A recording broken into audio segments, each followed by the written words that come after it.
because I was always able to open up to anybody that I cared anything about, even a friend, much less your husband. And he was this way all the time I was married to him. Very evasive. Was he gone for long periods then? Yes, he was. He was gone for 3 and 4 months, sometimes out of the year, sometimes a less amount of time, but always no less than 6 weeks at a time. And he would act so bitter when he left. He'd get me all upset to where I'd tell him, why don't you leave, Joe?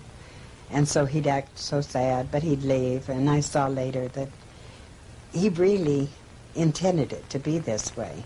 He was manipulating you? Right, that's true. Mm-hmm. Did he show any remorse? Not really. No, it was just as though that was his line of work. Very dear neighbors that lived across the street from me. And they knew my husband, and they had known us for years. And so when Joe and I were married, and he would try to communicate with them, but I don't know if he was revealing anything to them that he wasn't saying to me. But these folks told me, they were first to tell me that Joe, in fact, was a priest. Many of my friends questioned Joe in their own minds, not to his face, but they thought he was a very strange person. They thought it was strange that he'd have so many absences from our marriage. But of course I took all the blame for that, not fully realizing that he was irritating me to the point of sending him away these times when it was necessary, in fact, that he was away. Because his church, I'm sure he had the calling that he had to answer, or the work that he had to do for his church. At what point were you sure that you had married somebody pretty high up in the Roman Catholic Church? When he had finally convinced me that it'd be wise for us to marry in his church. And I had belonged to the Seventh-day Adventist Church, or I guess I hadn't yet been baptized into the Seventh-day Adventist Church, but I felt that it probably would be smart to marry him in the Catholic Church. And so I went ahead, and then we went over to see a priest in Reno and was going to discuss being married. We had to go over to another office, another group of offices, and see a cardinal. And so when we went to discuss our marriage with the cardinal, Joe was rather talking down to the cardinal, and I felt this was sort of unusual because realizing just common knowledge that people didn't talk down to a cardinal if they were Catholics. And I thought that to be a bit strange, and the cardinal took Joe. The two of them walked away, supposedly out of range of my hearing. And that's when I realized that he, in fact, was a Catholic priest. And he had told me that he was going to, what was that word I wanted to use? He wanted to excommunicate himself. And I thought, this is strange, a man that devoted to church wants to excommunicate himself.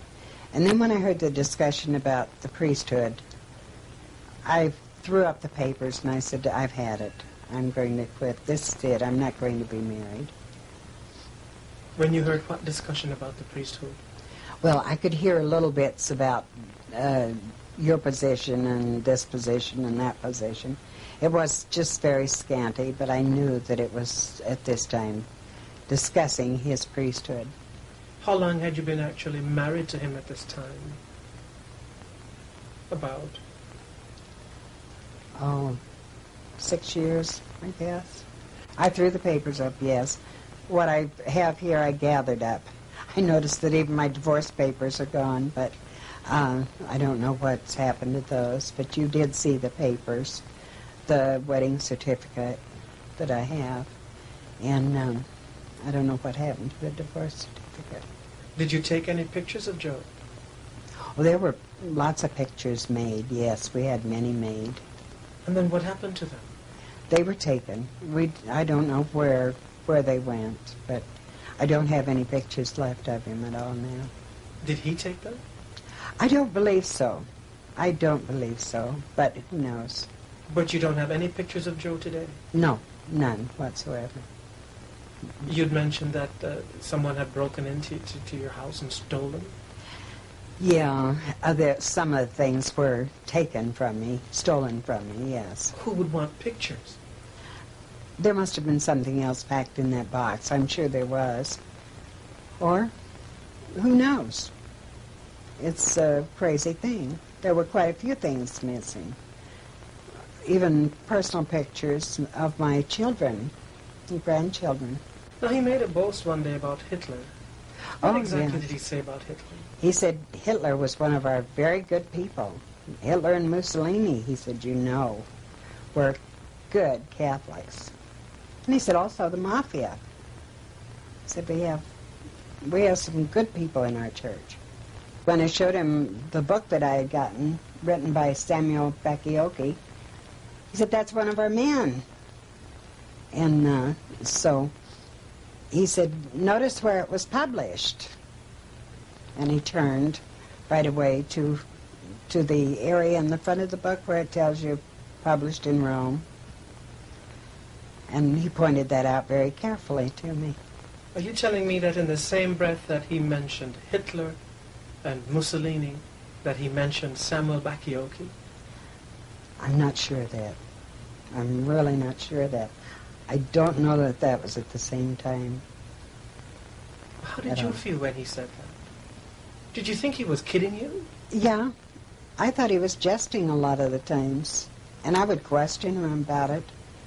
And he really wasn't jesting at all. But you had the feeling that he was. Joe was a very sober person, and it was difficult to know when he was joking, which was seldom. He was very serious. He had a serious mission within him that he carried out. I was reared in Pasadena, in Southern California, which is only a few miles from Glendale, where Merle Vance used to speak on Sabbath afternoons in his discussions of the Catholic Church with the number 666 and how paganism had worked into the church. It was intensely interesting. Even I've used some of the things he has said even yet today.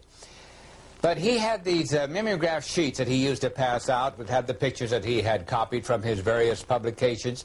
I know he did a lot of study when he went back to the seminary. He was studying on the connection between 666 and the Roman Church. And when he went to the seminary, some of the people there said, well, now we think we know that there's a Jesuit on the staff here. And we think we know who it is. Merle hadn't been there very long until he said, I think I knew who it was too. Well, he continued his study, and he had pictures from the books that were printed in Rome by the church. And this is what was on these mimeograph sheets that he used to pass out. But at the height of his study, he took some of this amazing material which he had and took it to one of the leaders there in Washington and showed him what they had. This man, without even looking at the paper that Merle had, said, Brother Vance, that study is not for you. But he said, look what I've got. It's all here. It's proved. Here's the pictures. Here's the proof of it. There's no question.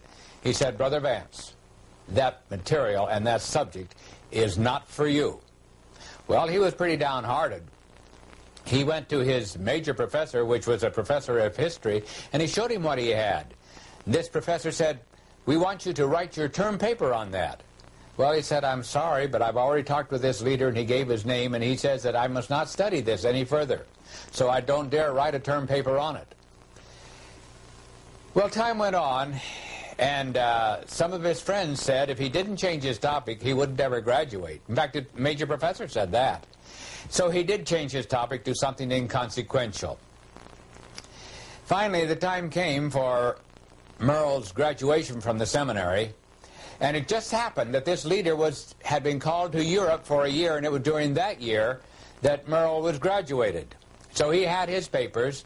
Following that, this leader died. And a very close friend of this leader was talking with Merle one day, and he said, I know positively that that leader, that man was a Jesuit, because I was a very close friend of him, and I know this positively. Merle was certainly a good student. I remember him when I heard a tape of him recently. I recognized his voice. It was so thrilling to hear his voice again, because I enjoyed those messages which he gave.